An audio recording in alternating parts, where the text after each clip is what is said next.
आज बात करते हैं कोड ब्लू के बारे में। क्या होता है कोड ब्लू, देखते हैं।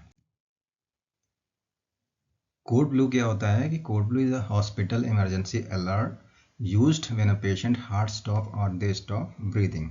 यानी एक ऐसी कंडीशन होती है हॉस्पिटल में किसी भी पेशेंट की, जब उस पेशेंट का हार्ट स्टॉप हो जाता है या फिर वो ब्रीदिंग स्टॉप कर देता है, तो इस कंडीशन को मेडिकल लैंग्वेज में कार्डियोपल्मोनरी अरेस्ट कहते हैं।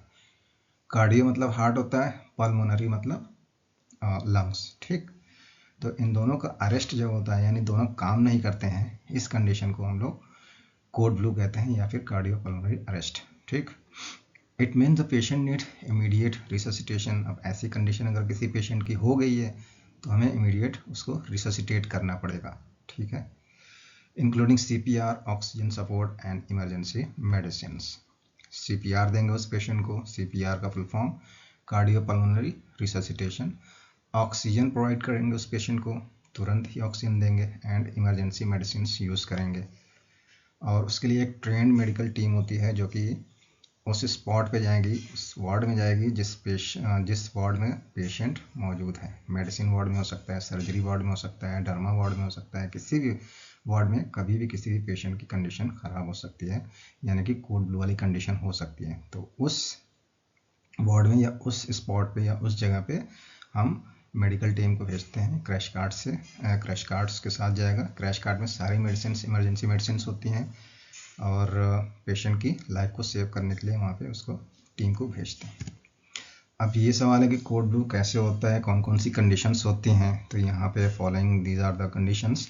जैसे कार्डियोपल्मोनरी अरेस्ट हो गया किसी पेशेंट को, या पेशेंट अनकॉन्शियस है, बहुत देर से रिस्पॉन्स नहीं कर रहा है, स्टिमुलेट कर रहे हैं उसको हर तरीके से मगर कोई रिस्पॉन्स नहीं कर रहा है, और सिनकपी है पेशेंट को। सिनकपी का मतलब होता है कि लॉस ऑफ कॉन्शियसनेस, आंखों तले अंधेरा आ जाएगा और बेहोश हो जाएगा पेशेंट। इस कंडीशन को सिनकपी कहते हैं। कार्डियक पेन, चेस्ट पेन हो सकता है, ये इंडिकेट करता है कि पेशेंट को एमआई हो रहा है या हो सकता है। ठीक, मेंटल स्टेटस चेंजेस, पेशेंट का मेंटल स्टेटस चेंज हो गया। जैसे पेशेंट का GCS, Glasgow comma scale, GCS का फुल फॉर्म होता है ग्लासगो कॉमा स्केल। अगर जीसीएस लेस देन 8 है, यानी 8 से कम अगर किसी का जीसीएस है, तो उस कंडीशन में पेशेंट को तुरंत इंटूबेट किया जाता है। ये क्रिटिकल कंडीशन होती है।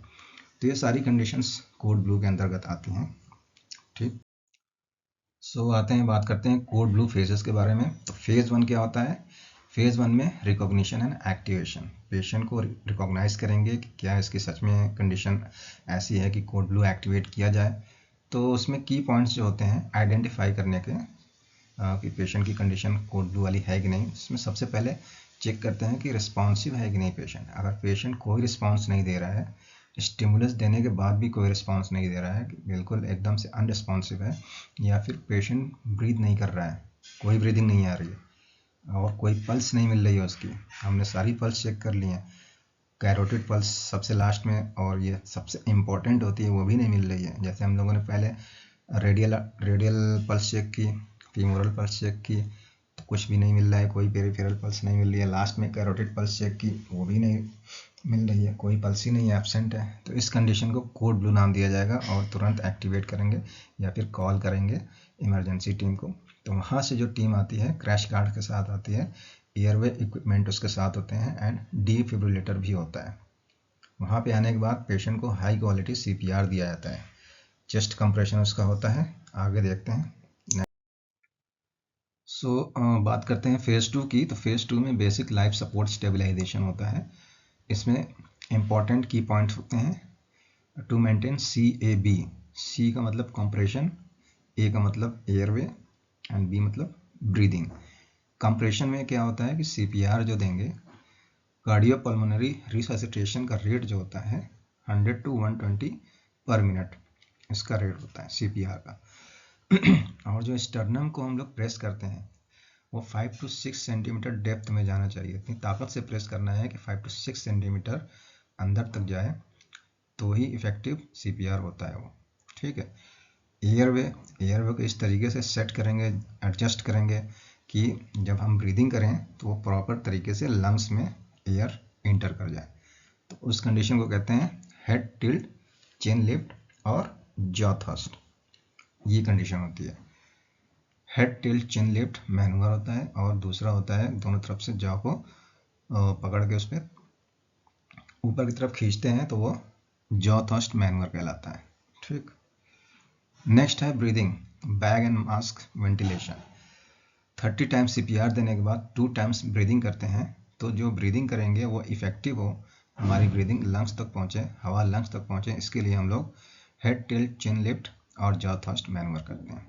ठीक, 30 टाइम्स CPR करेंगे, 2 टाइम्स ब्रीदिंग करेंगे, और जो CPR का रेट होगा 100 to 120 पर मिनट। स्टर्नम कितना ज़ोर से प्रेस करना है, वो डेप्थ कितनी होगी, 5 to 6 सेंटीमीटर। ये इंपॉर्टेंट क्वेश्चंस हैं। Then apply defibrillator pad, check rhythm when ready. Deliver immediate DC shock for VT और VF। मतलब दो तरीके के होते हैं रिदम, एक शॉकेबल रिदम होती है, एक नॉन शॉकेबल रिदम होती है। तो पहले चेक करेंगे कि कौन से वाले में शॉक देना है। ठीक, अगर वेंटिकुलर फिब्रिलेशन हो रहा है पेशेंट को, जो मॉनिटर होता है उस पर सब दिखाई देगा। अगर ECG लीड कनेक्टेड है पेशेंट की बॉडी से, तो वहाँ पे हम चेक करेंगे मॉनिटर पे कि VT तो नहीं हो रहा है पेशेंट को, या VF तो नहीं हो रहा है, वेंट्रिकुलर फिब्रिलेशन या वेंट्रिकुलर टैकीकार्डिया तो नहीं हो रहा है। अगर ये कंडीशंस आती हैं तो हम लोग तुरंत पेशेंट को शॉक देंगे डिफिब्रिलेटर से। ठीक, ये है कुछ इस तरीके से पूरी टीम काम करती है एक साथ। नेक्स्ट फेज होता है third phase, advance life support. इसमें शॉकेबल रिदम और नॉन शॉकेबल रिदम चेक करते हैं और फिर आगे का मैनेजमेंट करते हैं। अगर पेशेंट शॉकेबल रिदम शो कर रहा है तो हम डिलीवर करेंगे शॉक, और शॉक के बाद तुरंत स्टार्ट कर देंगे CPR। ठीक, शॉक दिया, CPR किया 2 मिनट तक, फिर रिदम चेक किया। ठीक है, रिदम चेक करेंगे तो जो मॉनिटर होता है उस पर PQRS यानी कि P फॉलोड बाई QRS आ रहा है कि नहीं आ रहा है, ये होती है रिदम चेक। अगर P फॉलोड बाई QRS आने लगा, यानी P और QRS बन रहे हैं, तो मतलब कि पेशेंट रिवाइव हो गया है। अगर नहीं आ रहा है तो हम रिपीट करेंगे सेम प्रोसेस को, शॉक दिया, CPR किया, इस तरीके से चलता रहेगा। और बीच में इंट्रावीनस 1 mg एड्रेनालिन का इंजेक्शन देंगे एवरी 3 to 5 मिनट। ठीक, और एरिथमिया को प्रिवेंट करने के लिए amiodarone 300 mg intravenous every third shock, और repeat dose 150 mg if needed. ये होती है पूरी कंडीशन, किस तरीके से मैनेज करते हैं सिचुएशन को, पूरा प्रोसेस ये होता है। अगर patient non shockable rhythm show कर रहा है, यानी कि पल्सलेस इलेक्ट्रिकल एक्टिविटी या फिर एसिस्टोल है। पल्सलेस इलेक्ट्रिकल एक्टिविटी का मतलब होता है कि पल्स नहीं है, यानी कि पल्सलेस है पेशेंट, मगर इलेक्ट्रिकल एक्टिविटी जनरेट हो रही है हार्ट में। ठीक है, तो मॉनिटर पे कुछ दिखाई देगा कि हाँ थोड़ा बहुत कुछ लाइन आ रही हैं, मगर कोई पल्स नहीं मिल रहे हैं, तो ऐसी कंडीशन में हम शॉक नहीं देंगे। ठीक, या फिर पेशेंट एसिस्टोल में हो गया, कोई भी लाइन नहीं आ रही है, मॉनिटर पे चेक करने के बाद पता चला कि बिल्कुल स्ट्रेट लाइन है ECG की, कोई इसमें अप एंड डाउन या कोई भी PQRS कुछ भी नहीं बन रहा है, VT VF कुछ भी, एकदम सिंपल प्लेन लाइन जा रही है, तो ऐसी कंडीशन में हम शॉक नहीं देते हैं। उसमें CPR स्टार्ट करेंगे तुरंत, और हर 2 मिनट CPR करने के बाद रिदम चेक करेंगे। अगर आ गया है PQRS तो ठीक है, और नहीं आया है तो फिर रिपीट करेंगे साइकिल को। इसमें भी adrenaline every 3 to 5 minute 1 mg intravenous देते हैं। ठीक, इसमें एंटी एरिथमिक और डिफिब्रिलेटर नहीं देते हैं। बाकी एयर में दोनों में मैनेज करेंगे, बैग एंड मास्क वेंटिलेशन करेंगे। तो ये हो गया फेज 3। फेज 4 क्या होता है? फेज 4 में अगर पेशेंट रिवाइव हो गया है, यानी कि स्पॉन्टेनियस सर्कुलेशन उसका वापस आ गया है, उसी को बोलते हैं ROSC, return of spontaneous circulation. अगर वापस आ गया पेशेंट, रिवाइव हो गया, तो इस कंडीशन में हम क्या करेंगे, मेंटेन करेंगे उसका सैचुरेशन को मेंटेन रखना है 94 to 98% and avoid hyper ventilation. Hyper ventilation का मतलब होता है कि अगर पेशेंट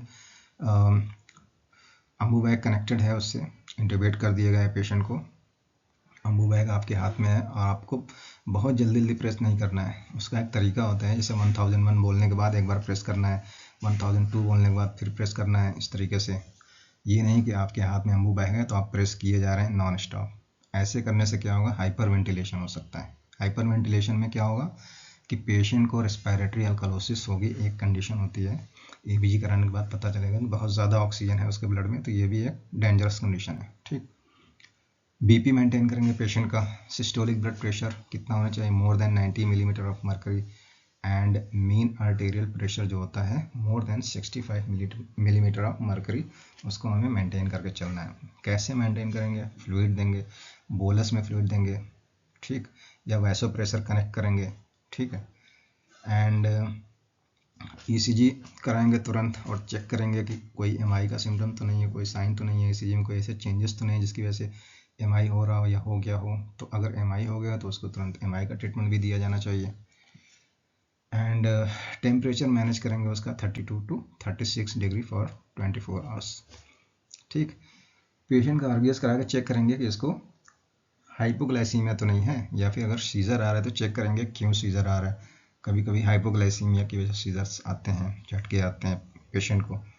तो अगर RBS कम है यानी कि रैंडम ब्लड शुगर कम है तो तुरंत हम D25 इसको देंगे to maintain glucose 140 to 180 milligram per decilitre, and patient को शिफ्ट करेंगे ICU में फॉर फर्दर मैनेजमेंट।